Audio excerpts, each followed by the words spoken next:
Uyithe iqiniso iHighlanders iyawina la. Uyithe iqiniso hayi le ukuthi kumbe nje zwanini. Mana ngipredict la. On Monday iScotland ingawina nge $10 yokuthi ngithenge mina ilunch ingawina iScotland ayini bayakwazi ukuthi thina silambile support iScotland support iScotland ke lapho lo wathwala yafisa black and white kucwile but hayi mina ngithi finally iScotland iza consider awuconsider sevumela kodwa izawina.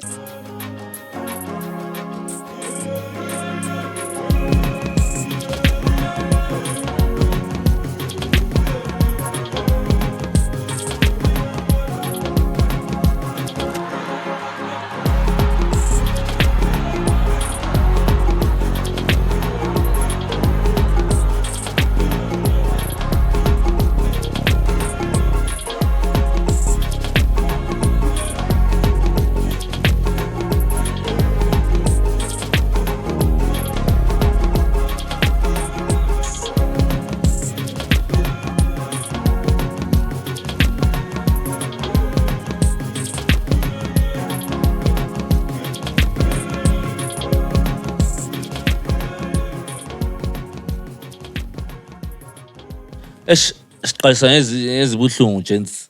I know ukuthi ngapha ubhoro wami eceleni ujabulile but unjabulo Nyoni former Chicken Highlanders goalkeeper Masud passed away eviki edlulileyo. Sithi condolences to the family.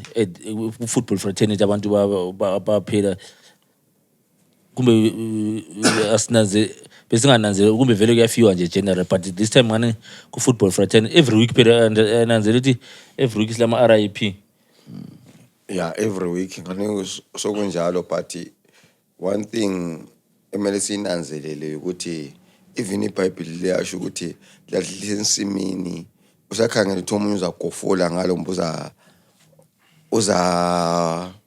kwenzani yokuhlakula ngale indima yakhe uthothi kasekho uzathathwa lisensimini yabo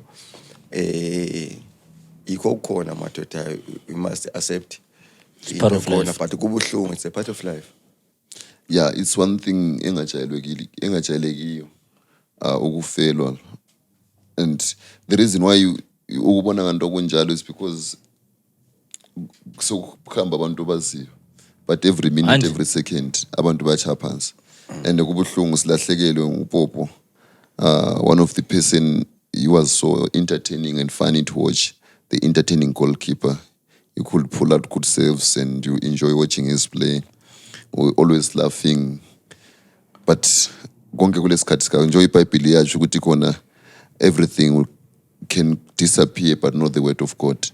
Ilizwi lenkosi lithi kona emhlabathini lapho esavela khona sizabuyela. So sonke silapha nje one way or the other maybe ngathi in the next 50-60 years sonke silapha sasingasekho. So uPopo uMamkhwebu lo Arusha kathesi uArusha vele ungikhumbuza uGorilamo lo Kapini uKapini but in terms of extreme uKapini but uyabona uMamkhwebu uPopo lo Arusha more similar very skillful playful at the same time but besenza umsebenzi you understand it's part of life. Condolences njobe besichilo Masudu siyadla nje ilunch yethu lokho uthi possibility asilandaba lapho thina bra awusithemba ma viewers ngizabazweli lunch ukuthi bengabi lenkani zwana alabasisithele iposo lenkani bona bengabi lenkani siyathenga ilunch loba benze inkani zabo sibathengele bedle ukuthi bebekwazi ukuthi liyani team yananka liyachaya ilobe uyawazi team lana ichaya abantu bele mali eningi bebuye ngendiza inanke kuphela inanke episode leyaphela nziwa le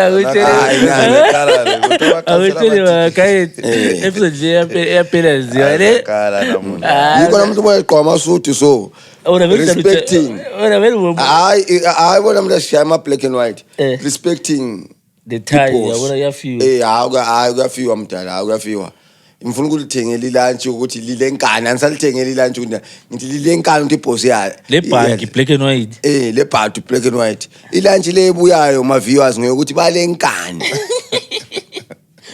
la tie emoji The tie, black and white. istela ayothi washo nje kucha le ilalo ukuthi usesgate ilalo ukuthi usesgate ozu it baste ubizele office ukathu siyana ke fika ngomfundise phela ukuthi Jerry mshana. Isitayela sakho lesi. Into zebhosi always in order. Hayi kuma supporters naseligijimile kwezindawo. Kuma supporters always in order. Ngisa fresh from meeting mdala vele odo ngamfaki. ngenxa yokudla iScotland sesithola nzima kangaka Aye. But anyway, welcome to Tape 3 TV. It is what it is. This is what Tape is here at Tape 3 TV. It's a pass and mover special proudly brought to you by Izwana Yamukutanji special. Special yachaza phela special. Special zomuntu umani. Yamukutanji special. It's a pass and move podcast, number one soccer podcast in the land. Akule elandelayo. Maybe ukuthi laba phesheya wabulawa sebevuma ukuthi hayi this is the number one soccer podcast in the program brought to you by Lucky Bets, our number one sponsor. Also have our friends of the show Sports Zone nje ubona idisk lapha program brought by ilokuzeni Sports Zone but everything sports, any regalia, anything that you want a sports a sports on there. Also a friends of the show. Chad, World Cup is come and gone so fast like that. Izolo bempeje ibet builder highest scoring half over 2.5 BTS. Aje 10 past time yambikala which any bakambuhlu over 2.5 amakhona lama yellow card ndoda I think ngichaye 2 out of bemfake 6 ibet build I think lembhatala $100.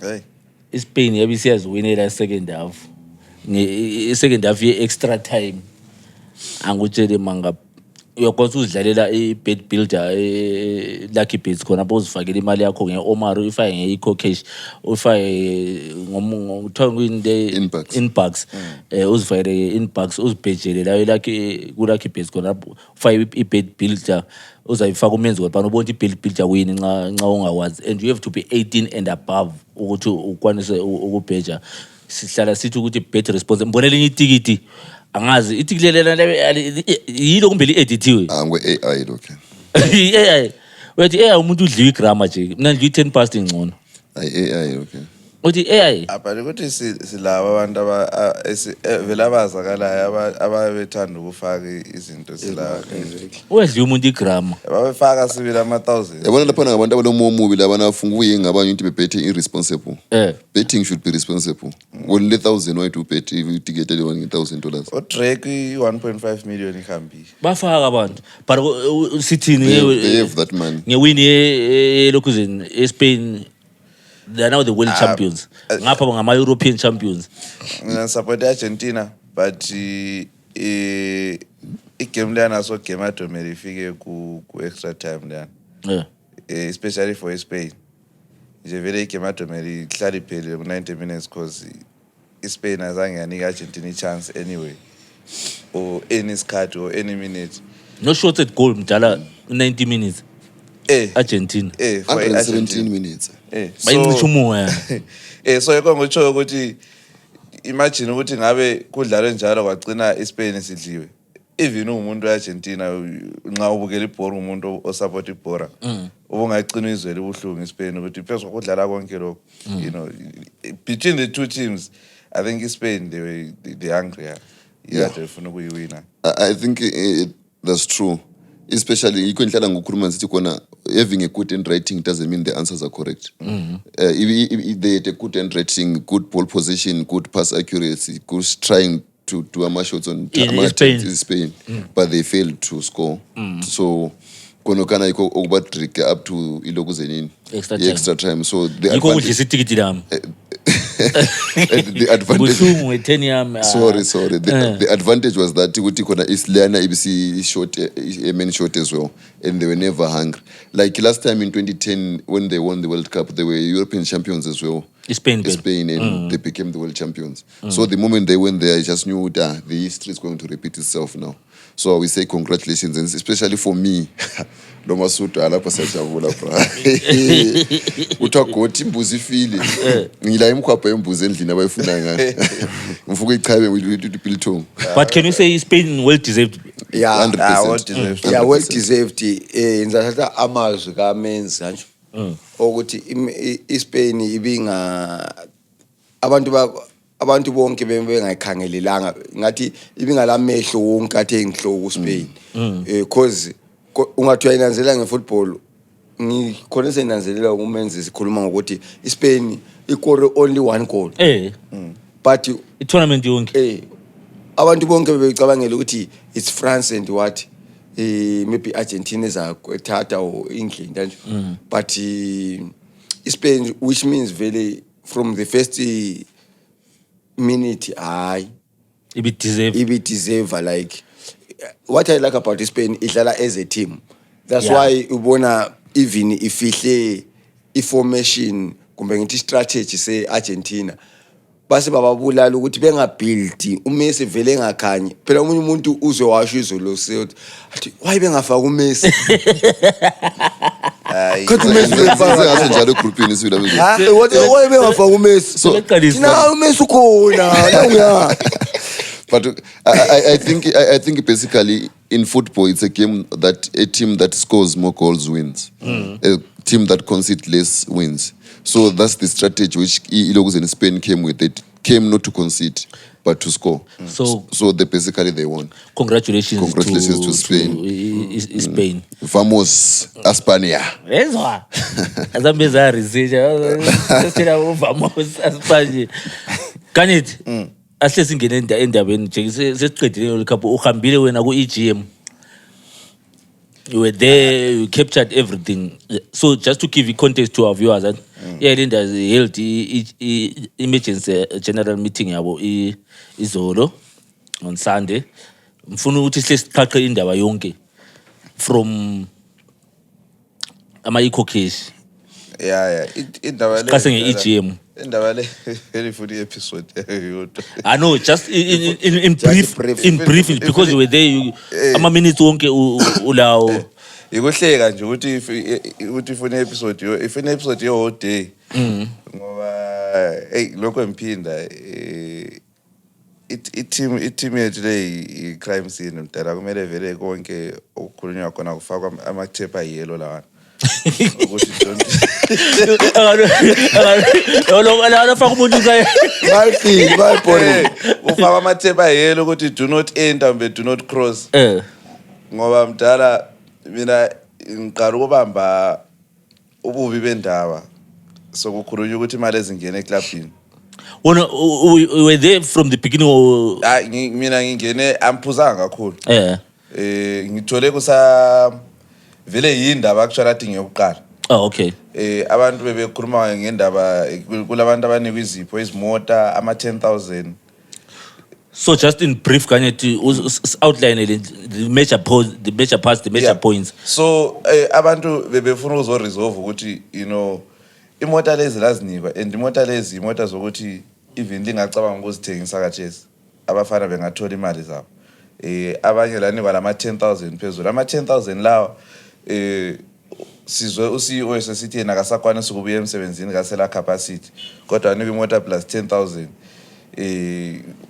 ufika njani endaweni enjalo you know so kwasokuthiwa no imota lezi asomota ze-club imota zama-individuals azinikwa and then abantu basesithi no umuntu nxa wanikwa into enje so ngebizo le-club vele kumele kudeclare ku-club in such a way ukuthi umuntu nxa eseyaresigna or esethola omunye umsebenzi elsewhere imota leyo uyayichiya isale benefit club ngoba athi sibazahamba lezi mota lezi iyalenda zisala lana akula yabona. So Yeah, usinike nje in point form nje major highlights ubona ukuthi gaga. yeah, major highlights. And then kakhulu mdala vele umsindo obekhona kakhulu obesendaweni zemali ukuthi ilitha kula mali eklabhini kuhamba njani, you know. And then kwasukunywa lapha sanikwa i-document elikhuluma ngezimali, you know. I-club yethu ile more mali ezivela kuma-donor than imali ezivela kuma-sponsors. So that's negative number one. And ububi bemali lezi ezivela kuma-donors, ama-donations, umuntu engathi ngizakunika imali enje awukwanisi ukumbuza ukuthi awufaka lapha sulinde kuniki, yabona. So uTopi lapha nonkani uthe ekhuluma wasesithi okusenza sicina sezikweredeni kathesi ukuthi imali zona ezama donations abantu bankhona bayabesithembisile bayaphuza ukuletha, but month end nxa kumele ubhadala ama-salaries kumele ubhadale whether udona ulethile imali umbakaletha, you know. Wasekhuluma ukuthi ama-principal sponsors ethu sila Isakunda isinika 40,000, thina ama-salaries ethu ayi-70,000, so which means lapho esibhadala khona ama-salaries sala silesikwelede se-$30,000, yabona. So who's getting paid? Into eyenzakalayo eklabhini laphana ama-salaries from i-admin to ama-players to i-running day-to-day running ye-club kukhwele vele kule ndawo kade kukhwela khona phosa close to 50%, kule ndawo ezilabo 47%, kule ndawo ezilabo 32%, ukuthi i-admin yayi 100 and just around close to 100 and something, and then kathesi siku 143,000 this year. Ndawo ndi iyabe ikhwelile ngabo 43,000, imali eningi nxa usuhlale phansi wayibeka eceleni laphana. Kwasesiba le decrease dala endaweni ezinjenge junior development. I-junior development isibonile ukuthi kathesi isebenzisa $17,000 umnyaka lo ophela kathesi as of 31 June. I-women's team i-Highlanders Royals umnyaka wonke isebenzise just 3,000. Yes, sinjalo statement. 3,000 compared to 33,000 last year beku Premier League yabafazi. And then okusuke kwaphakamisa amehlo ukuthi sithe siyehla lapha sikhangela sathola ukuthi imali yokumaintain izimoto i-22,000. So lana ba le problem ukuthi imoto seziqhakathekile ukudlula i-women's team lama juniors. The development. I-development i-Highlanders siyazi nge-development ya-develop ama-players iwa-integrate ku-senior team ababa ngama-stars bathengiswa i-team isale le mali, you know. And then basebe-highlighta also ukuthi okunye okukhweza ama-salaries ku-team, ku-first team yikuthi i-Highlanders last season i-offload 15 players asisiba le 15 new contracts. I-new contracts lezi azibuya ngazila ama-salaries alo, you know. Ba-highlighta baqambile ukuthi kule mali ezangena from ama-players Mason Mshore besibuzana ngasi besikhuluma lana emalangeni sithi asikwazi wathengiswa emalini, bathe wathengiswa 18,000, ku-18,000 wathenga uBenjamin nge-11,000 eKwanda, yabona. Nigeria. Nigeria From D1. Yeah, bamthenga 11,000. Bathi actually iKwanda yayikhangelela yabo 2 grand. Angazi ukuthi ngokwaba ngumusa kumbe angazi ukuthi kwakho Umusa ungena. Nyamuzu Ganethi kunengi vele. Nyamuzu Ganethi uya pick up lapha ama-match. We cannot go deep into it. La usuza zenzela nje analysis yakuthi what's happening but into emfuna siyibambe thina siqale senso gents. Was it Tuesday? Esibone khona ikhokeshi ka captain wa-Highlanders uDarlington. Ikhokeshi abantu ama-players njengoba uGanethi sisho uthi ama-players bale 3 months bengakhona. So aba-player besecela layo simbona izikhulumele ku-video uThandazane. Great job by the way by uThandazane in covering that. uThandazane Zimbo, big up to uThandazane. Even mbona omunye sithi ama-ethics wathi amfuna ungena kwama-ethics because umuntu ngayilambile kwama-ethics eqiniswe amboni ungacabanga ama-ethics ulambile. So Thandazani did a good job in covering that and highlighting that as well to the masses. uDarlington bekhuluma ukuthi babonile ukuthi Jens ukuthi bebedlala bengatrain and into iyabalimaza labo as a professional because ungahlala you understand.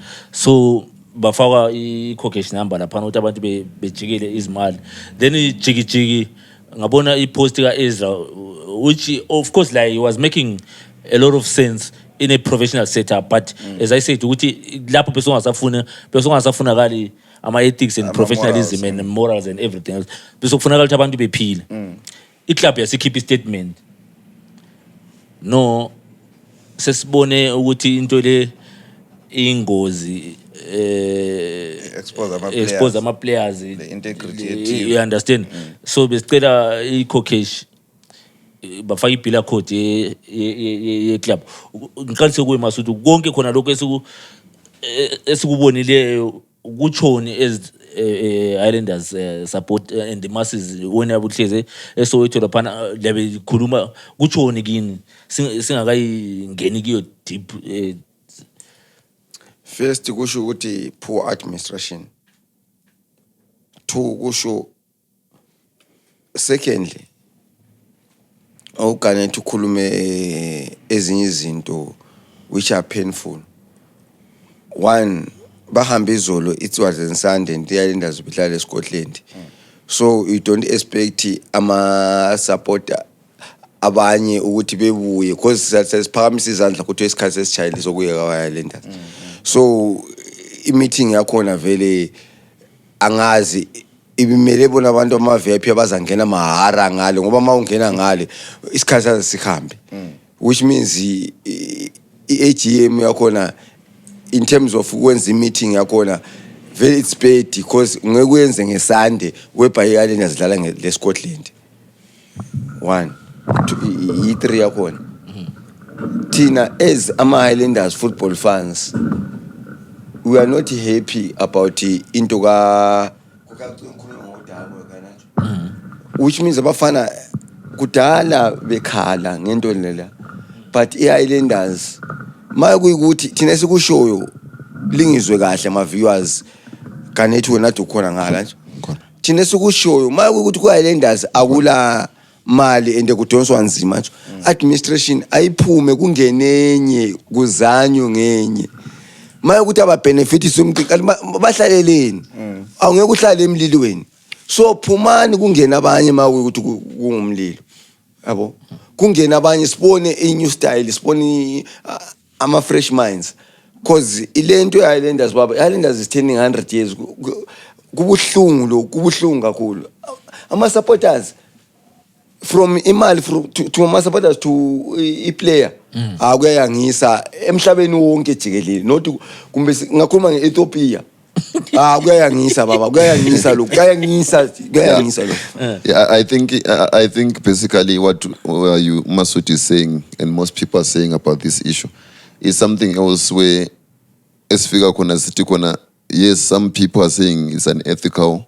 Some people are saying all the negative criticism they can get because that's the opportunity they've been given to do so. So nxa ungakhangela kuhle i-situation ye-Islanders amandebela athi khona isilima silamacebo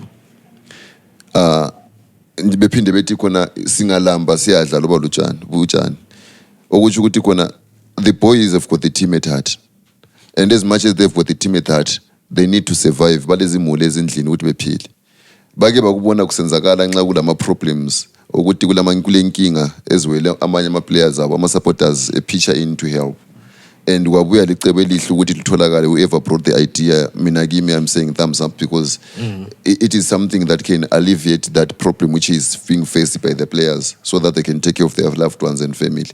Awuchazi ukuthi ube yi-celebrity elipoor awuchazi ukuthi ubuxotshwa ngumastand endlini nodlalela i-team engange-Islanders which is 100 years old now.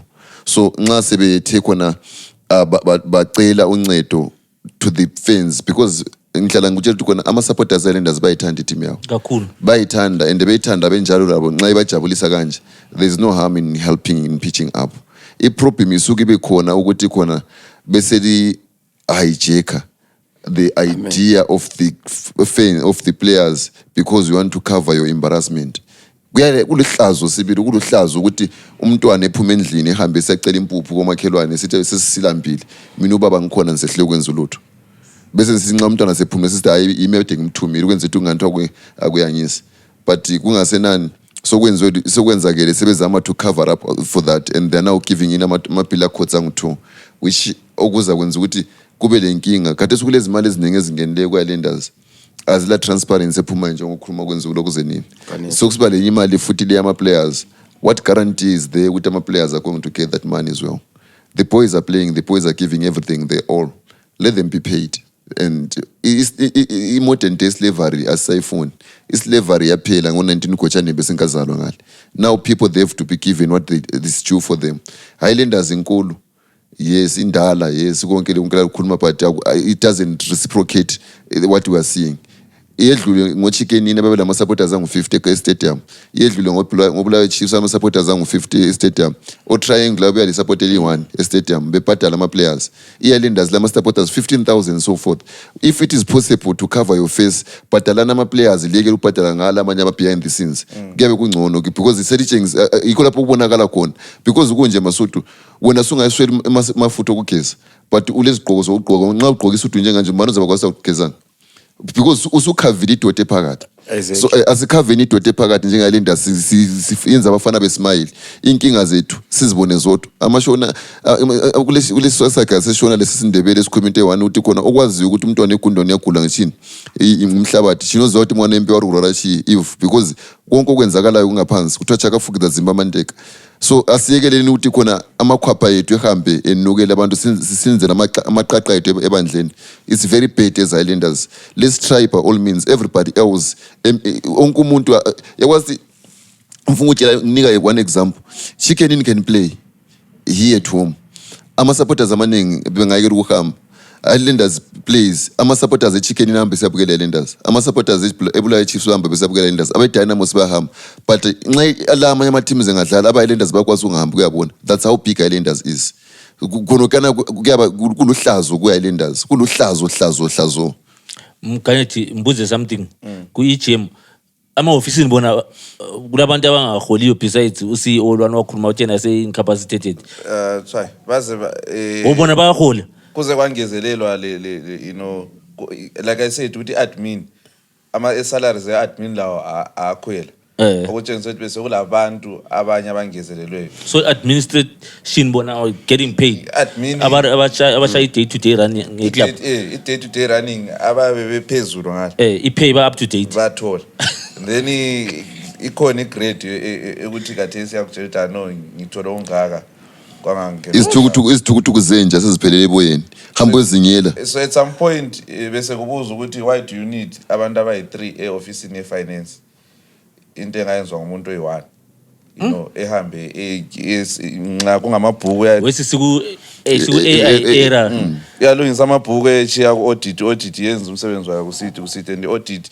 ayiholiswa yi-team i-audit izavela lapho evela khona iwizo yenze kwenza and then amaphepha laphana ama-finances ephuma. Mnazi isifiso sami ukuthi i-Highlanders ibe sharp yazi akuna muntu ongakufisiyo yazi i-Highlander ingaba sharp ubona kubulawayo uyabona ukuthi iwinile izona ubona ukuthi namhla abantu kuvuka kubulawayo lathi sesiyakudlela nje iswi understand ukuthi kuchoni kona even to the economy yakubulawayo ilanje engcono kulalela sesiyidla nxa iScotland iwinile you understand yabona into engisho ukuthi isifiso sami ukuthi i-Highlanders ibe sharp 100%. Even amadoda akubulawayo buza abafazi ezindlini they are happy. I-Highlanders winile amadoda they are romantic bathenga ama-chicken bathenga ama-pizza they are romantic uyabona. But why administration isithayelela phansi? So befuna upoint out enye into futhi udala umdala lapha lento ayikhulumileyo uTeboso is insolvent kathesi anti wasesithi i-liability lethu likhulu kule asset anti ngifuna ukufaka ifigure lapha isquared abakhala ngaso abathi insolvent. It's $173,878 for a brand e-Highlanders. 300,000 imali encane kakhulu. And then also sithi imali leyi i-square rate nje so iningi kule asset olalo ibhasi yathengwa 285,000 so ibhasi i-asset yakabani akula transparency Anibathengile. ilama mangayi exactly singakhayela amaningi anti lapha sikhayela 170,000 lo Yes, ibhasi yathengwa 285,000 ubuzusithi wena i-liability likhulu kule asset so ibhasi eyi-285,000 iyi-asset likabani okay Yeah. Hey. Akuningi. umbuzo wakho unzima ukuphendula Hayi kodwa khona kuyacaca nxa usuke ukhangele. nxa ukhuluma so because singakabala ezinye izinto sibala ibhasi ibhasi yadlula 100,000 even though ya donate angikhuluma ama donations. i-donation But if you donate something you surrender it to the owners but singeyabo. Ngiyamuzwa. kulento yakakhunywa uMasuthu even 100,000 lana it's easy to raise dope pen ekakhunywa uMasuthu dope pen uyibhala yalenders uyithengise ngedola i100,000 yaphuma mathayi anything ubona ile Scotland ifike yenza izolo ngingakhuluma kwasi ngene ground yafaka itende la lapha yathengisa ama brands awo Moving shop yabo. No mina nje sesivale issue e-Highlanders. I just hope at the end of the day things will be solved. that's what we wish I-Highlanders move forward because when i-Highlanders nxa isharp ubulawa isui. Khona bese uyivala izinto kuze zibe right ku-Highlanders lapha zakhuluma ngoJohn ukuthi kakasuki administration isukani makuyi ukuthi into ziyalilo kuze nisukani kungena abanye abantu maye ukuthi aba benefit something kanjalo iyalento inzima abasuke kungena abanye kanti kona waye bewomela into zinzima But okunye Garnet benefit things okunye Garnet we ama members available kumbe abantu sebekhalele because i-Highlanders ama members I think leyo uyayimember iklabhazi bigcwele I'm a member. brim but I don't think ukuthi bekuyibo bonke abantu lapha yasibe nhleze eceleni kamunye umama osemdala sibili ubona ukuthi uyile because iluthando nje but vele akasekho vele ngoba usithi kungakhulunywa ethi abasebe so bekuthinga you know oMasuthu thina yabona nxa sesikhayela indaba ze-age and then ukhona ubaba omdala nje uYohane la okade engane yakhuluma but abantu bazidinela kublind kunengi bakhathele. Moving on guys singa phela uthi ifuna the whole I think into somele siyenze gents let's find someone from Highlanders top or administrative what was slightly like pants and try and understand unpack it to the friends because I believe very in the ilabantu abaningi even aba organ abayilandelayo ababefuna ukwazi ukuthi wenzakala njengoba ngisikhuluma ukuthi uyalinda abasharp ubulawa yabasharp moving on kanye thina namhla ngufaka on the spot because indaba lezi eziningi besinika wena itask ukuthi Garnet please follow up on this one.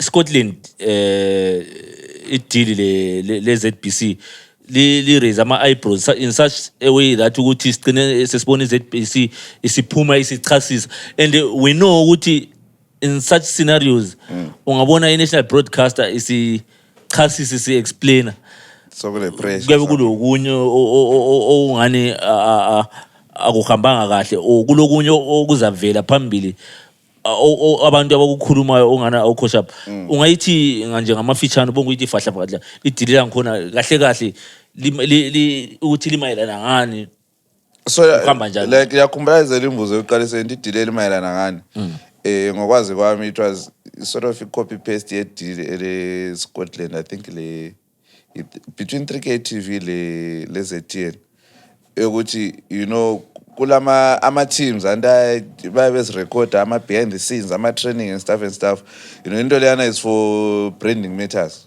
ukuthi nje team abantu behlale beyazi team ebengabayazi i-visibility you know so indlela kade ngokhayele ngayo ukuthi le idili leli liza kuba njalo you know so into esoke yasibulala kakhulu ukuthi uyakwazi ukuthi vele indaba engaphuma especially ngaphuma abanikazi bendaba bengakhulumanga i-detail kugcina sokucatshangela so kulama sokusiba lama speculations and actually abantu ade bekhuluma ukuthi ithiwa kutsho ukuthi i-ZBC siza broadcaster ama-games awe-Scotland awe-Premier League. You know, being disappointed, but also I'll be disappointed because elizweni lethu you never We've know. seen, yeah. You never know.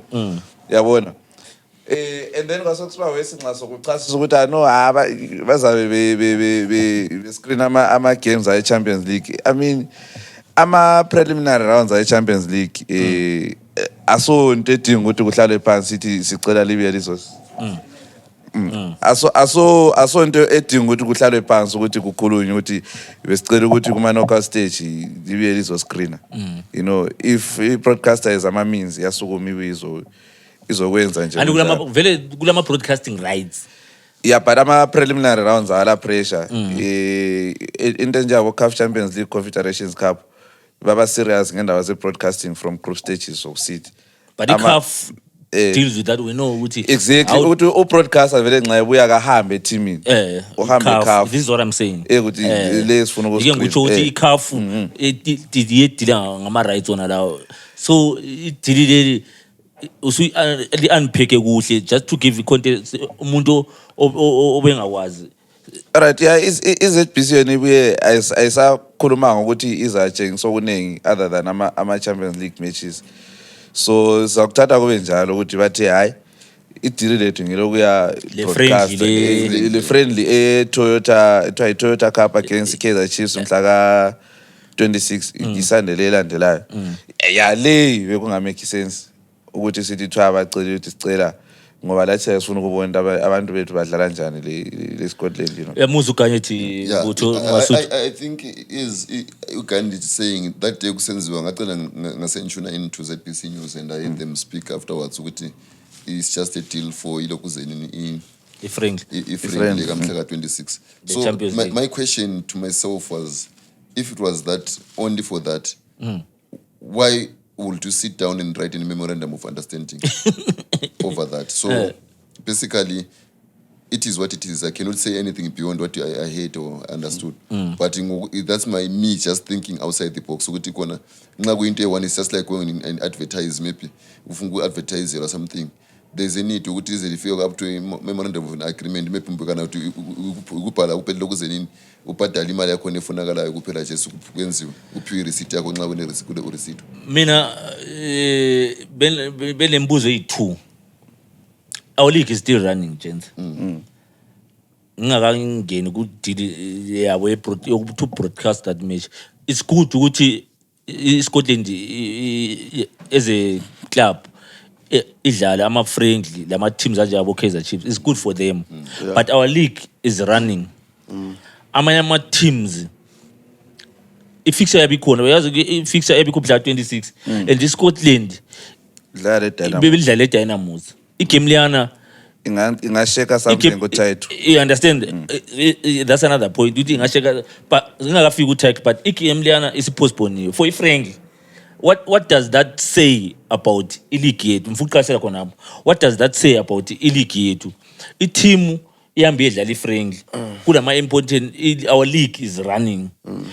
Then we've got a national broadcaster coming also on board for that particular friendly.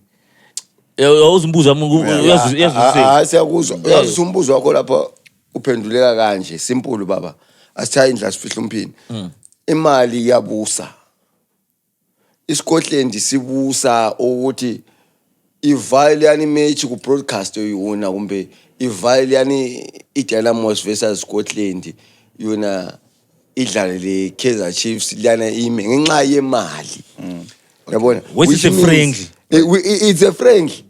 You understand?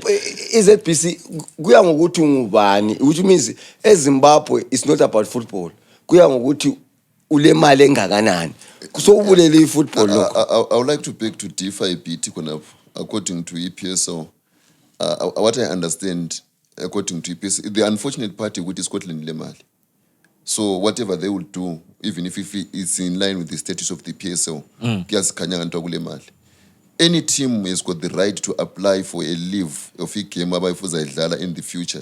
Nxa ube khulume in advance bayacela ukuthi kona sicela igame yethu emhla kanje be postponed for this for Lambe ngifuna ungena. for this and this reason. So nxa ukuthi khona applyele bavunyelwa, I don't think ukuthi khona kule problem much. But however, now where the league is now, ukuthi khona sokulesikhathi sokuthi is deciding sokudecide ama matches la se decide kungaba le compromise when it is going to be played next. Ngaphandle ukuthi becela ukuthi game yabo le Dynamos idlalwe before then bona sebezahamba afterwards in that game.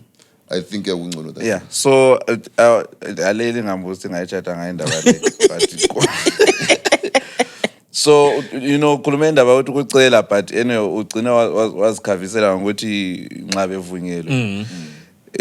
But iIslanders is celebrating 100 years of existence this year.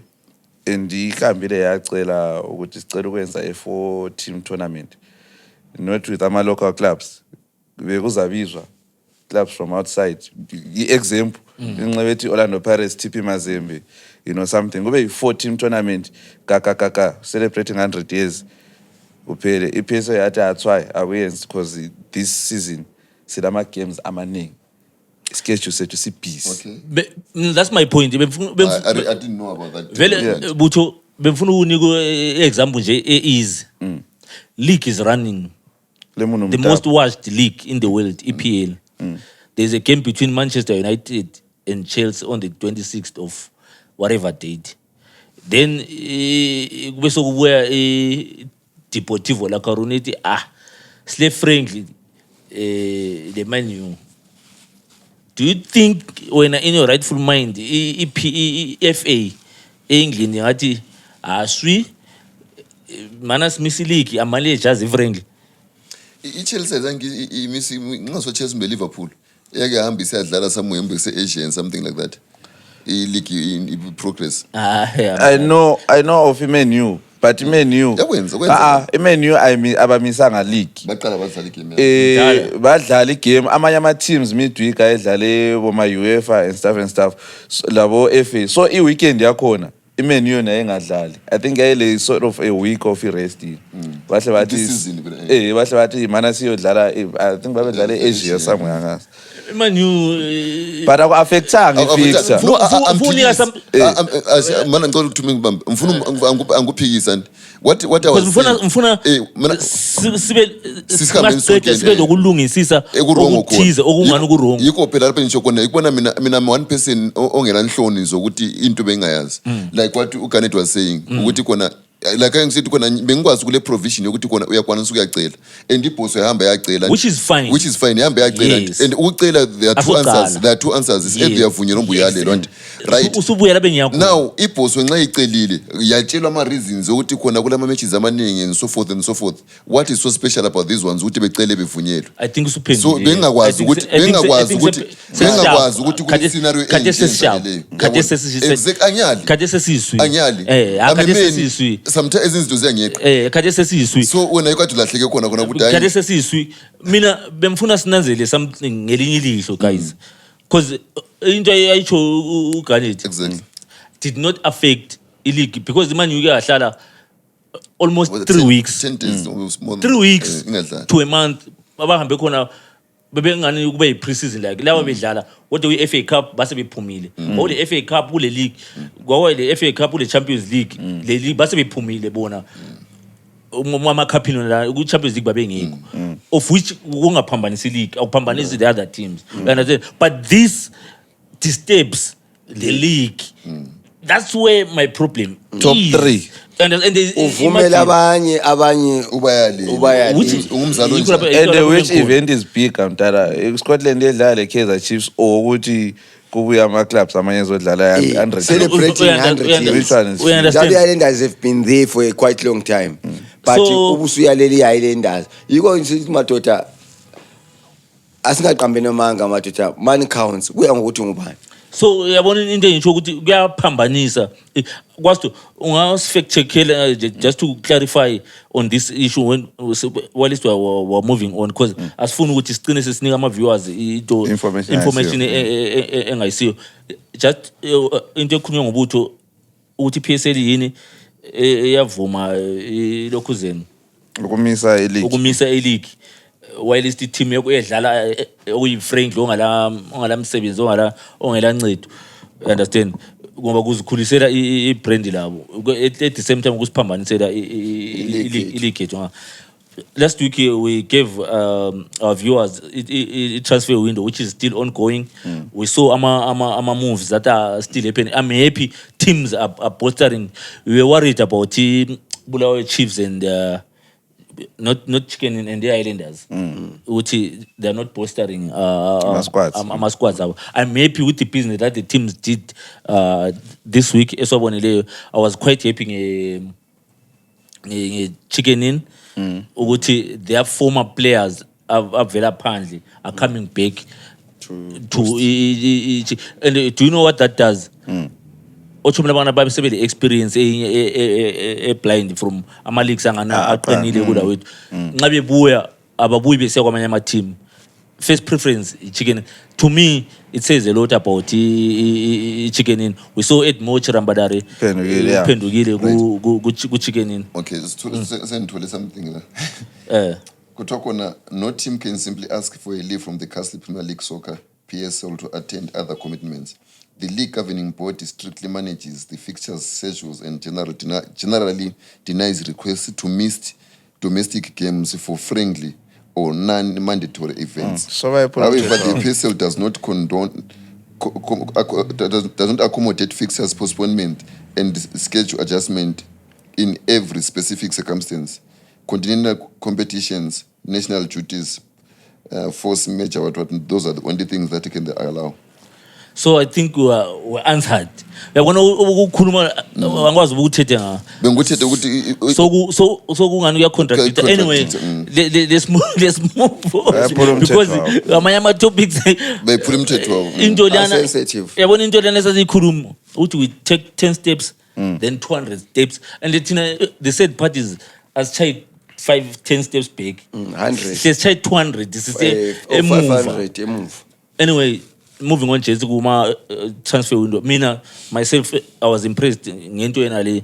I know kulamanye ama business amaningi ayenzakaleyo. I was quite impressed ukuthi ama players from Chicken in nxa bevela phandle they give first preferences to i-former team yabo bephenduke team and it gives booster ilokhuzeni i-Chicken in entweni eziningi because now Chirambadare is a brand uyenza ibizo lakhe e-South Africa ngale seyiplay enkulu. Imagine i-experience esizatholwa ngama players currently kade ku Chicken in, which other business oyibonileyo ekuchazile because there are a lot of business that happened if you know kuma transfers. Yeah, mina mbone uMason Mshora usesemncane umember. So kungithabisile ukuthi akazange wafika wathwala nzima ukuthola i-team. Platinum is a good team for development yakhe given ucoach okhona. Hopefully uzayenza ngcono uza improve ama results bemretain futhi next season. We know ukuthi on a good day I top 6 months contract. We know ukuthi Dubai on a good day in terms of foot develop ama players. We need abantu njalo Mason Mshore ukuthi bephenduke ku form. You know, age isavuma. Who knows siyakwazi talent like umember lwana nxa eku form. And who knows ukuthi maybe siyabe sikhuluma ngeplayer le national team in the next year or next year. Whatever kumbe even 5 years iminyaka yakhe isavuma. So ngimjabulela ukuthi ufike you know wangena eFC Platinum.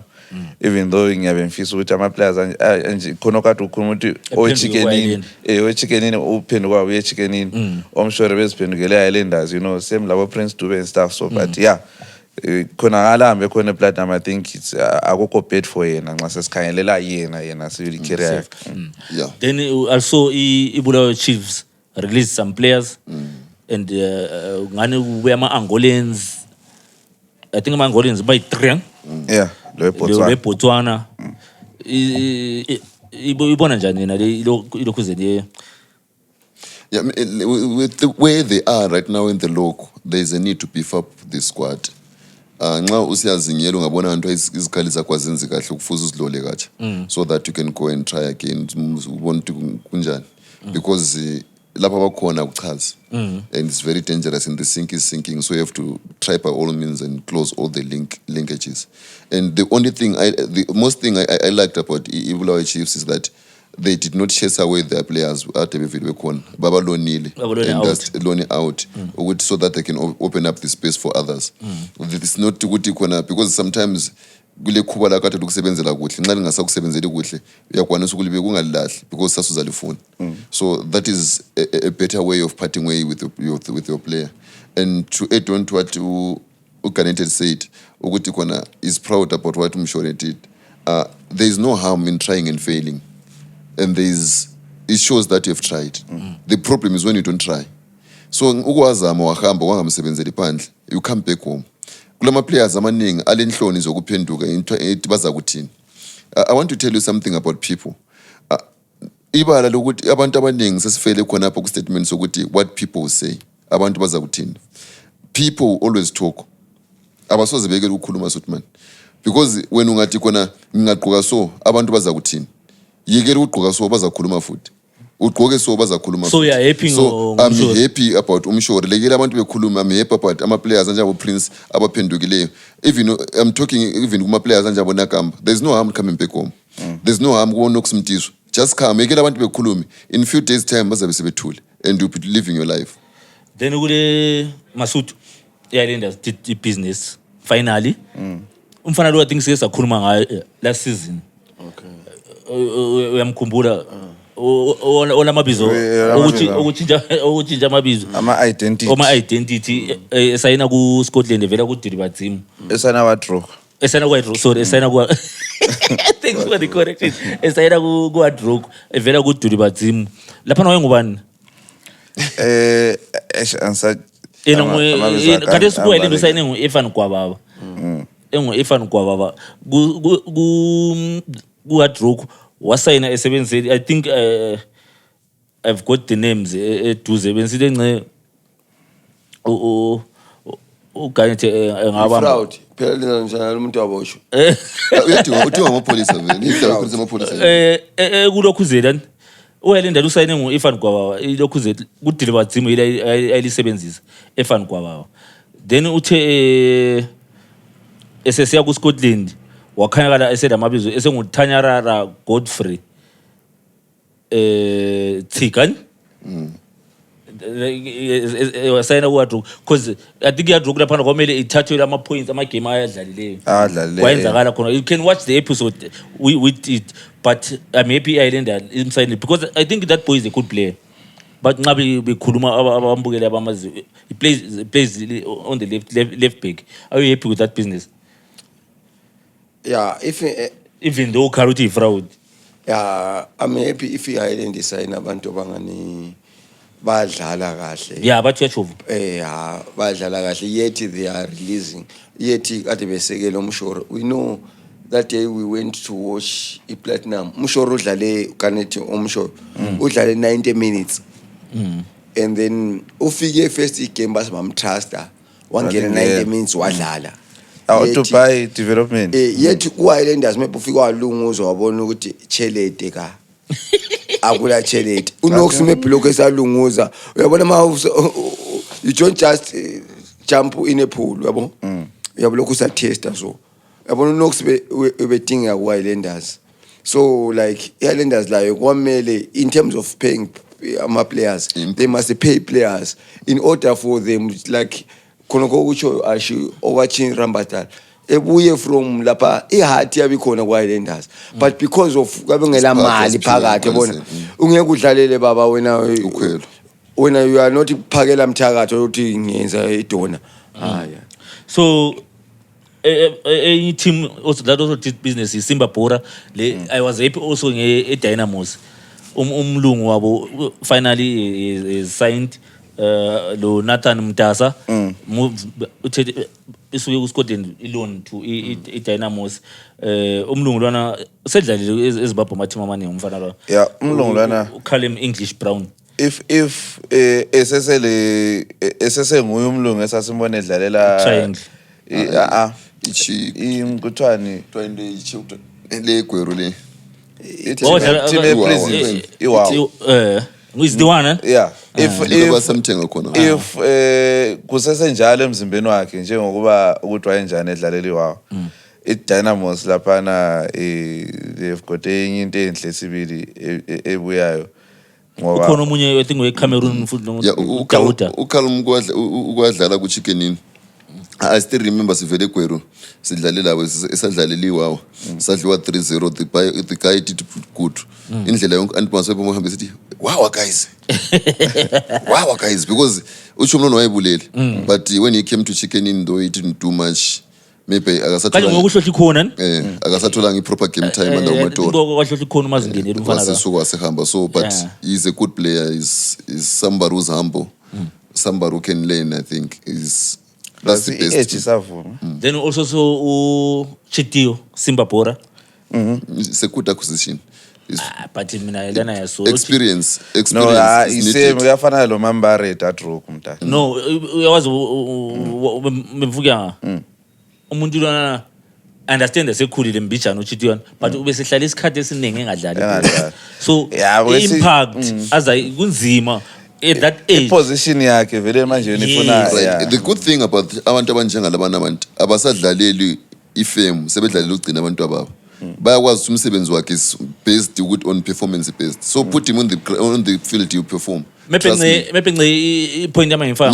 Ngiyayizwa kuhle ipoint ukuthi ukhalelithi khona ifatigue ngabe imlimazi Position yakhe is very demanding. position yakhe demand but So that is well. question is signing enjalo. Yabona kulamanye ama signing ukuthi like bethi besikhuma ngomshori lo Chirambadara bavela dlala bra. Even uChirambadara sekhulile. Umshori bengadlali. Umshori vele But wathi he was umabhola. active. La be active trainer phela. Nga. Ebe trainer vele Nah. Lo beshela ku-club, lo behlezi, bra. Greenfield phela. Greenfield. Usuke ni Greenfield. Andu uye barelegate ule Greenfield bonke Wadlala, ngazangadlala, wadlala endlini December, 6 Into months. 6 months at least. Into engicho ekhaya, engela team. So but uMambare wabuye vela ngaye buye questioner Mambare buye training. kuchiyene nxa ubuya isizini akaqalisi uzayenza i-pre-season But nxa izitrainela but yedwa ke- isizini is different veni nxa wedwa umdala ungela team yiyo ibusiness engiyisolayo eSimba Bora uMambare mdala wajoin iGwegwe phakathi sebetshintsha ucoach baletha uChaminuka so wasuka ukhwekwe wase so wathi buya lapha wahle wathi ngicela uMambare so uMambare compare isikhathi abazihleziyo bethu uMambare wayehlezi isikhathi eside but he played well. engalisho but uyadlala so mina ipoint yakho ngiyisadele ukuthini ipoint kaMember lo weSimba lo Mid-season. uRodney iposition yakhe it's demanding Yeah, that's true. and yabifuna ukuthi vele umuntu ehlale fit Fit. so I hope ukuthi team imsayina nje Yakwazi ukutshintsha iposition. iyenzile mntala ma Is there any other business that happened midweek oyikhumbulayo kulo Mangobe uGenesis Mangobe uthethe uYukob yeah istriker lesana bese kukhwekwa I think that's also good business that's why maybe tole good results over the weekend in fighting relegation. Is there any other business that esingabe siyichile engabe iyenzakele in terms of ama player movements ama transfers or amanye amahemhem asasekhona ayenzakalayo ungabuza amahemhem Amahemhem ayisoziphela Usubambe. indaba kaBenji Junior ayisoziphela ungazibuza Amakhimkhe mahlale ekhona nje. lo Knox it's good that is good transfer ama rumors Yabona, transfer rumors they are if always he's there. good he's good. If he's good there's not Ama-transfer a problem. Kelo uSimeon umntana wakhe lona emdlalisa wona. Exactly uyadlala la Uyadlala kunesinye kunesinye engekho uSimeon so umuntu akaBenji if he's good bra He's good. is good nxa Ubedlala ngathi. ngamcina esezweni dlala emazweni Ngaphi? ama-lower ranks ona ukwazi ngasifact check lapha Ama-team aphi? Masudu Of- ukwazi engase mina check-ele ngiyazi ukuthi- engofuna ukubuza ngayo anti but mdala i-development engale like ukudlala different. abantwana Nje umuntu odlala ku-National League Ungabuke- ungcono than umuntu odlala ku-Premier League. bekwazi ungagayela i-World Cup kathesi kathesi i-World Cup le ibekuprofayilwa kakhulu mdala ama-players izokutshela ukuthi lo uqala ukulijaza ku-academy ele-9 years lo uqale so nxa esesemncane so evela even lower Very dangerous. umuntu wena lo i-development alayo anti it's lama age mates akhe la uyabe advanced kakhulu. Thank you for that point. Kulo Nox as well. Ukuthinta ngoNox. uNox la ukhona. Kungani iHunters iyamfuna kungani yini ithuba lokuthi iHighlanders isayine lawo iHighlanders ayikho ukuthi iHighlanders ayisayine lo mfana only ngoba asila ma striker thina Nox. So I think ule heart yeHighlanders ngumntwana weHighland we'll keep you updated. Nox lawo lapho khona join iHighland. We'll keep you updated get transfer window. Guys, so we'll keep you updated get transfer window as it goes. I think it's a week or so, 2 weeks. Uti ival month end iyavala. Please, if you're watching this podcast for the first time, please remember to like, subscribe, share, and engage us on the comment section. Ungakhohlwa ukupressa ibhera le khona khona notification button ukwenzela ukuthi kusasa if ever there's anything happening on this channel you get updates. Moving on, guys, today in indaba ziningi I want us to touch on the issue. We saw Amaletas, the central region, the southern region. The central region went on break. The southern region, I think there is a hamba break. But the issue in Tachega Kulu on this, ukuthi kayama teams abenga raqed ukubhadala ama affiliation fees lamanye ama team alama fines and so forth. Incwadi zakhona zithe especially central region siya ku break. I-break yethu iyaphenduka in 10 days time. I think baphenduka mhla ka-26 zabe sezichibilika eze-central region. Nxa uyabe ungakabhadali as a club any other amount ama-game soze zizabe simile lingadlali. Do you think it's a fair considering ukuthi ama-team ngendlela a-struggle ngayo sebefuna ukuthi babambe ngekwiyo ukuthi nxa seziphenduka engadlali or ama-association i-central region, the southern region bethole enye indlela to make sure ukuthi ama-team, because we know teams are struggling ama-sponsor ama-team amaningi. Do you think it's a fair move considering ukuthi babayekelile ekuqaliseni badlala bengakaqedisi ukubhadala izimali za? Yeah, I think it's in a two-way. Ama-fines I will understand ukuthi khona nxa ngama-fine kukuthi khona ngakudala maybe isizini iqalisa lapho i-time frame ukuthi lwabhadale la lokhu lingabhadali it's understandable, but nxa ukuthi let's say i-fine yenzakale maybe two weeks or a week before the break, then suphiwa 10 days ukuthi uyithathe ibhadale imali yana, it's not fair. I-affiliation fee it's understandable because vele futhi ibhadale uqaliseni league iqalise yangangani. So kuyadependa ngokuthi yiphi imali yakho nefunakala, and they supposed to ukuthi khona beku-attend differently bengakwenzi one man suits all, because kuyabe kungekho fair kwabanye abantu ngoba eZimbabwe they are struggling, ama-clubs are struggling to make ends meet, especially kuma-division 1 abantu abaningi abasupport ama-team lana abala mali eningi abala ama-sponsors amali. So ukuthi ngikuncede the central nansi incwadi e-central region, the central region soccer league CRSL by advise all member clubs that the first half of the 2026 league season will conclude on Wednesday, 15 July 2026. Accordingly, all member clubs are hereby directed to settle all outstanding financial obligations, including disciplinary fines, Sports and Recreation Commission, SRC, athlete fees, affiliation fees, and any other amounts due to the league on or before Sunday, 26 July 2026. Any club that fails to comply with this directive by the stipulated deadline shall be deemed not to be in good standing with the league and shall be liable to the sanctions prescribed under the ZIFA statutes. The CRSL rules and regulations and any other applicable governing instruments. The second half of the 2026 league season will resume on Saturday, 1 August 2026. All clubs are required to complete player registrations and submit all prescribed registration documents within the designated registration transfer window. No player shall be eligible to participate in any league fixture unless duly registered and approved in accordance with the applicable ZIFA statutes, CRSL rules and regulations, and any other relevant governing provisions. Member clubs are expected to ensure full compliance with this memorandum before resumption of league fixtures. The league appreciates the continued cooperation of all clubs in upholding the integrity, professionalism, and orderly administration of the competition. So I think the Southern region, it reads similar. So are you happy with this decision? So kusho ukuthi umthetho okhona. For player licenses, I think yeah. I think we spoke about it. Kumele bebe strict lapho. No, Singaxolelana kubo affiliation because imali Ama-affiliations, zinzima. ama-punishments. Imali zakhona ziningi, but player license guys, come on. Yikho secina siba nomuntu odlala i-team leader leya emuntu eyi-1. Central region layo ilenjalo even to the junior lokuzeni.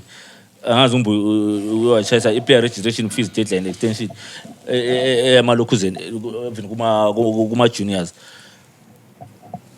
So lapho I think sesingamuva ngani Siyavumelana. Singaxolelana ezimalini izigaqa ama-affiliation fees, we know ukuthi karesi team isivele ya-operator ahamba edlala away, ngama-cost. So ukuthi khonapho futhi utholakala sikhiphe umbe 1.5 umbe 1,000 ye-affiliation kuba nzima.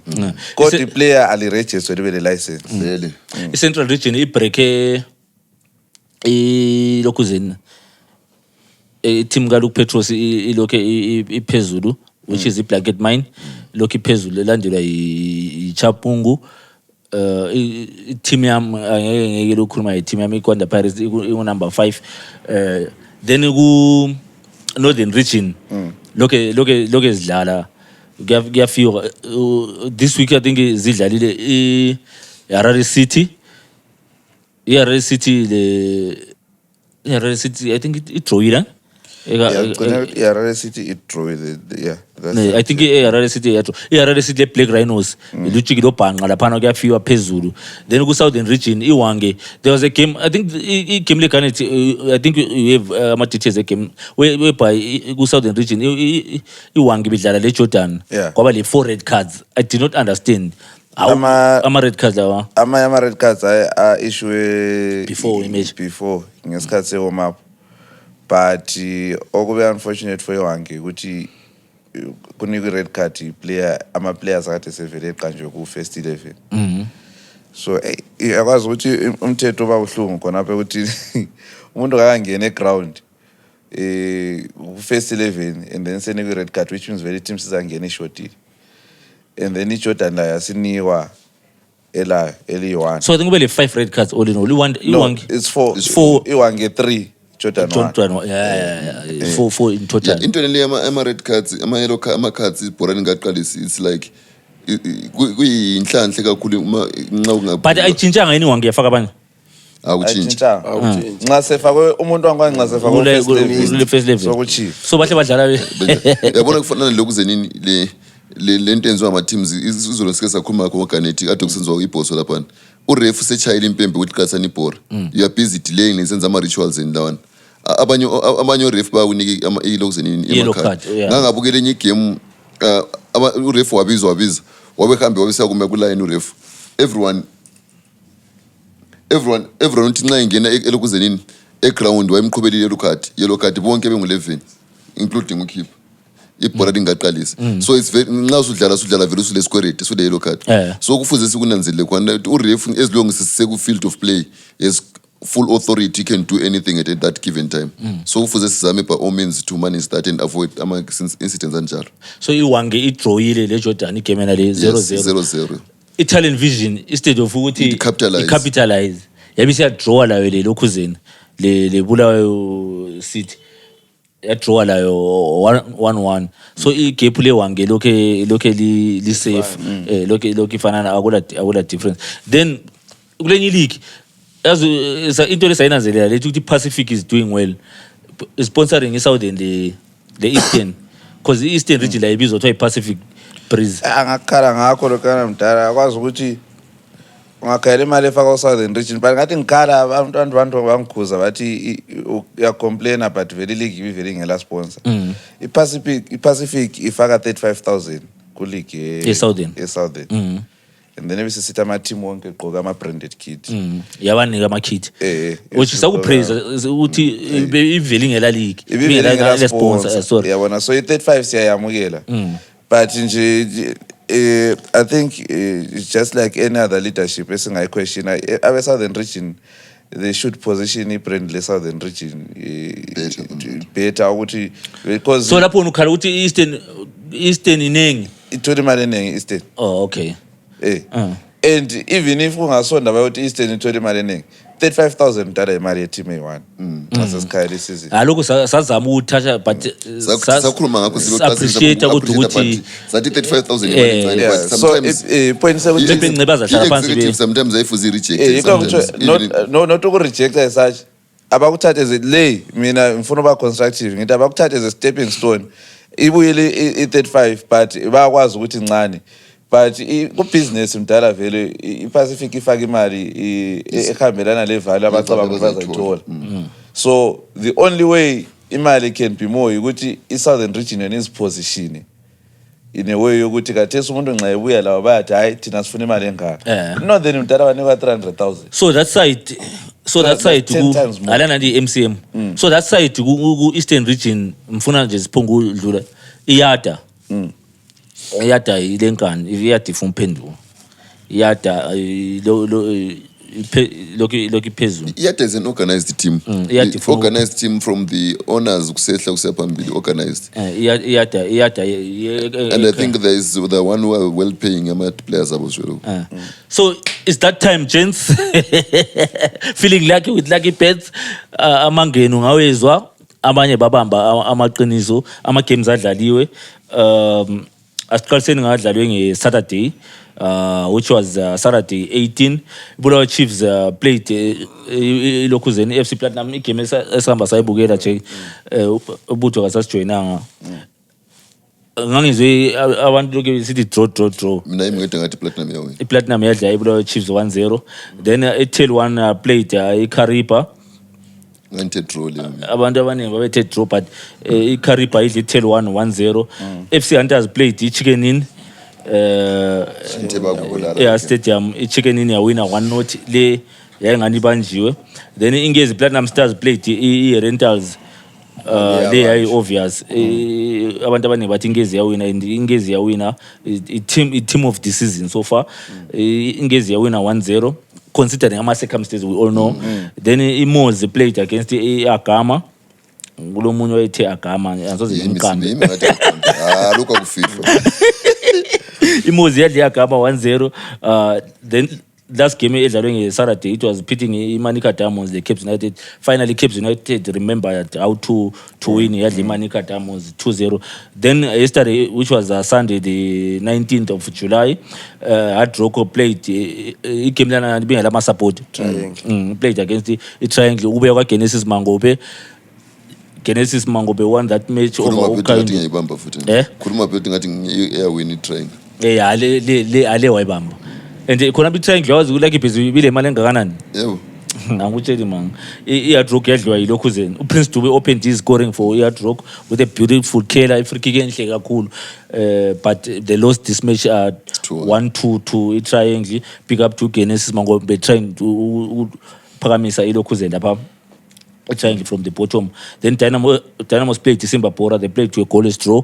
I think umlungu uthole ipressure ama support besithi ngawona igame le bafaka izimali unfortunately badrawele 0-0 then the big one over the weekend eyasidlisa ibhodo manje iHighlanders beat Scotland 1-0 any result ekuchazileyo or ekusurprisezileyo mina mine is iTriangle isidla iHard Rock bengayiboni le iyenzakala Yeah, lami ngiqedile le. Yeah, mina result engayiboni vele senzakala but ngingakhuluma ngakho even izolo before ilokhuzeni games lapha nasenze i-special ukuthi iboss izahlohla. That much I know. iScotland ngayekela ukuhlohla izadliwa. So I was expecting ukuthi iboss isihlohlile. iScotland is going to come back and eziguphi uMasudu waba nguyedwa wathi ithe izolo ngikhulume Izolo.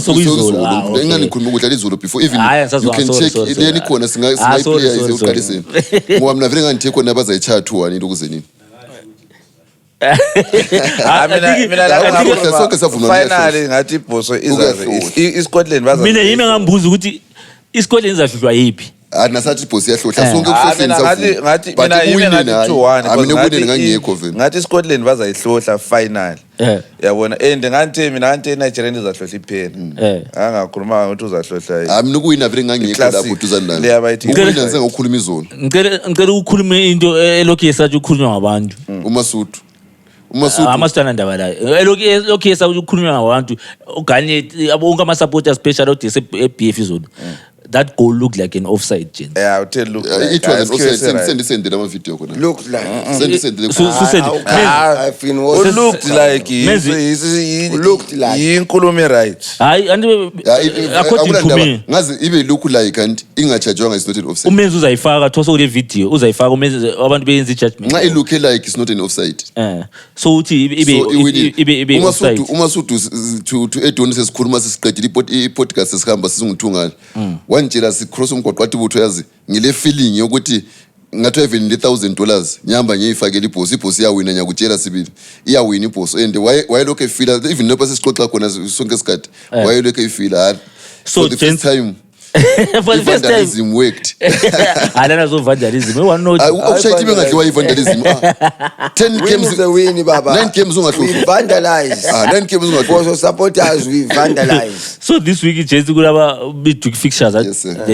then weekend also iliga iloku igap ayijinja ngaphezulu lokhu njalo iScotland lokhu ilida nge7 points followed by Rock at 42 then iDynamos 41 phansi iManica gained ama points isile 14 points again ama points kuManica lapha so sebechiya nge2 points iphinde ichiye 3 points i-1 I think uGenesis ule chance yokusurvive nxa benga continue ngeform yakhe yona le so phansi iAgama is 19 points 17 points Manica 16 points Triangle also 17 points then this week beginning kusasa Tuesday ziyakhala ama metric let me look fixtures layo Tuesday fixtures kuyafiwa kusasa eBCD ngathi date kusasa eBCD 21 kule Rentals taking on iManica Diamonds eRufaro quickly ama predictions sidluleni sikhanyele ilokhuzeni weekend fixtures Rentals win Rentals then Wednesday 22nd July 2026 we've got Simba Bora taking on Moze Watsanaye Simba Moze Chicken takes on 1 eLuveve Stadium chicken ukayibuswa then ZPC Kariba takes on Highlanders eNyamunga uyamba Highlanders yakubulala lokho ngithi uyahamba hayi yakubulala awonenga hayi uthi Highlanders then FC Platinum takes on iDynamos eMandawa FC Platinum is finally remembered yeah win FC Dynamos is on form as well lokho kwabuya umlungu konje draw Scotland takes on iBulawayo Chiefs eRufaro ithengile phela iBulawayo Chiefs aluzilandela Chiefs ithengile abantu beyangola lebhotswana ngalokho ekwenziwe iScotland izondi lolaka babila yeah win is Chiefs Chiefs yeah win now umuntu lethemba hayi babo Scotland then Thursday 23 July we've got Triangle take on Ingezi Platinum Stars eKibo hey akoza gijinywa la eKibo yeah win yeah team Ingezi yawina ku Triangle Ingezi but koza chichu futhi Agama takes on Hard Rock eWatsanaye draw grit mathanda lingcolele igrit ya draw is draw the final game Pizza Cape United versus Hunters eRufaro Cape Sanders Capes then Saturday 25th ama game aqhubeka we've got iMoze take on Platinum eNgoni FC Platinum that is Platinum iMoze Platinum Sunday 26th July though that's the only game Saturday Sunday 26th July 26th of July 2026 we've got Manica Diamonds take on Triangle United eSakubva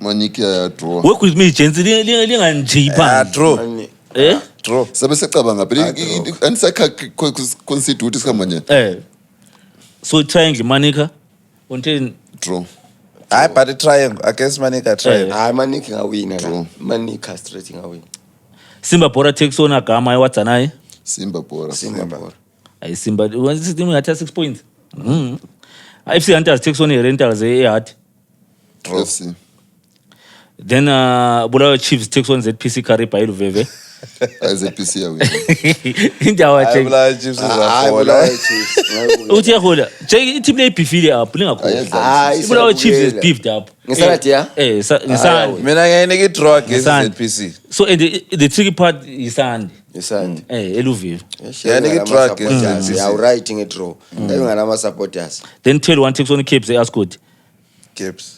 Chips tell one nje vele sokufe njalo ngezi takes on ya draw kwe Baobab angeze draw ngezi platinum Angeze papa. angeze Islanders takes on chicken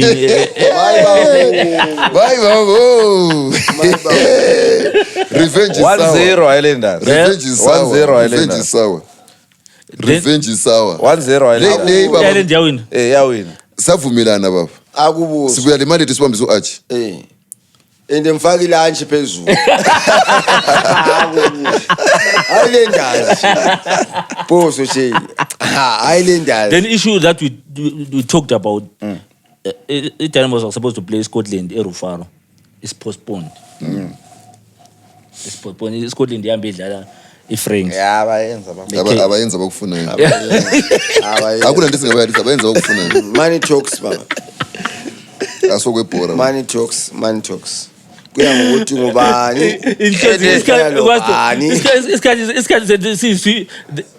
there's an issue ebesichile engichazileyo ebemfundisi ngapho ukuthi nje ungasinika uyakwazi unika 2 minutes yakwazi unika 2 minutes so kule course yabafazi all female uKFC ezwe Zifa village inchazi into leyana to see so many women trying to get ama coaching certificates because besike sakhuluma ukuthi amabhora labo mama belidominate kakhulu ngabo baba it's good to see omama befuna right ukuzithuthukisa kakhulu ke-avoida futhi ama-cases anjenganalana akayenzakala kumhlawumlawuzi ukuthi kona basebekugcona ngenxathi bafuna ukuthathela umsebenzi ukuthi because thina amadoda vele ngabe umuntu ongumfazi eceleni so nganithiwa sisifuna ukurepha so abafunde befundisana ibhora into engichazile in closing gents last words siyivana Last words ngoba mbona ngakhuluma ngesikhathi last words i-Islanders izachaya chicken in and from there sesiqala i-title charge. Ale Ikapa, 1-0. labazokuncengile nje 1-0 from lapho Basotho. title what Sicha i-chicken in 1-0. Singachaya andikade sile 39. Number is 10 points. But singachaya chicken in sesidlalela kubo top 4 lapha. Sesikhuluma kwe-title. mina ngizakuthi lokuzeni wazandijazi amazwi amokugcina ngifuna ukubala ilokuzeni le i-comment from our last podcast ekasendwa one of our followers sihlala silicela ukuthi khona li-comment so this is what he had to say he says Islanders needs kuthiwa Maday 8736 Islanders needs restructuring and total overhaul so that it can match its brand. It's disheartening on how it is run. How can you run a big institution like a tax shop? They need to work over the following if they want to exist. 1, financial transparency and discipline. 2, consistency in culture. 3, community engagement. 4, strong leadership and governance. 5, merchandise, fundraising, event sponsorship. 6, positive club culture. Dynamos and Caps United have learned the lesson from the new teams like Scotland and Red Rock, and they have put their house in order. Highlanders is the only old team still living in the past, and if they are not careful, they will become irrelevant soon. Number 7, establish a clear vision. Patupale 5. Thank you. uMasuthu uthiwa exolise uthiwa wayesithi yena i-comment le bayisendekile Umuntu ubenja so coach. wathiwa wena Masuthu anothi kuthiwa vele yiko ukukhuluma wasithi uBenji akaso coach Awinile to so coach. so bacelile uthiwa wayesithi boss ayela coach so bacelile lapho ukuthi bethi uthi uxolise wena uthi sorini ubenje ngucoach. 2 viewers ngiyawuzwa but what I'm saying ukuthi Khuluma kwe-mic Benji siyabonga ukulalela thina. Ungabona abantu begcwele so ayisi ukuthi ababona hayi. Ulalela ukuthi uma hashi kangene enye team lapha suyipika according to ukuthi la sibona njani. Vele humble yourself ulalela ama supporters. So khonokana Benji kuyasenza let us work together as a unit. Kela sesiwini. Coach sonke Coach sonke team because the team we community Benji is winning. My last words lam ku broadcast ukuthi iBhayibheli mina ngitshela ukuvala ngeBhayibheli. iBhayibheli ithi is there anything good that can come out of Bethlehem? Omunye ndoda oyezwa kuthiwa uJesu uzele eBethlehem wayazi iBethlehem into embi. Wayibona ingane akula into ezawuyenzakala. Kwabe kuzala uJesu Nazareth. Nanko iHighlanders ikwenzile bafethu. Likhuluma lisiya ngaphi polisi njani Highlanders ikwenzile. That is good for Highlanders. That is good for Highlanders. So siyabonga. So as continuing please remember to like, subscribe, and you can just in the comment section. So I didn't pick you. hayi njabulala isoli njalo ichaya kuphela.